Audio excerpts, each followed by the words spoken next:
Welcome to Chillin' 101. We hope this video helps. In this video, I will explain how to make a circle in Sketchup. First, find the circle tool in your toolbar, or simply press the C key on your keyboard to activate it. Next, click once in your modeling space to establish the center point of your desired circle. Then, move your mouse outwards to define the radius. Watch the measurements box for precise control. Finally, click a second time to complete your circle. It's a straightforward process.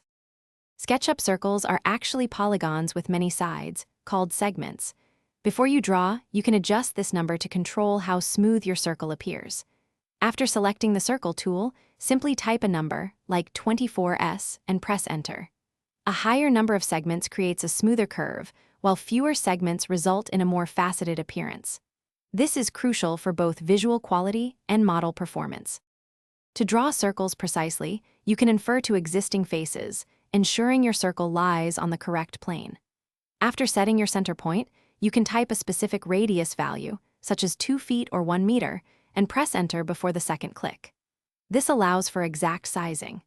Utilize SketchUp's powerful inference engine to snap your circle's center or edge to other points, lines, or faces for perfect alignment within your model. Circles are incredibly versatile for creating three-dimensional forms. Once you have a flat circle, activate the Push/Pull tool and click on the circle's face to extrude it into a cylinder. You can also use the Follow Me tool to sweep a circular profile along a path, generating complex shapes like pipes or moldings.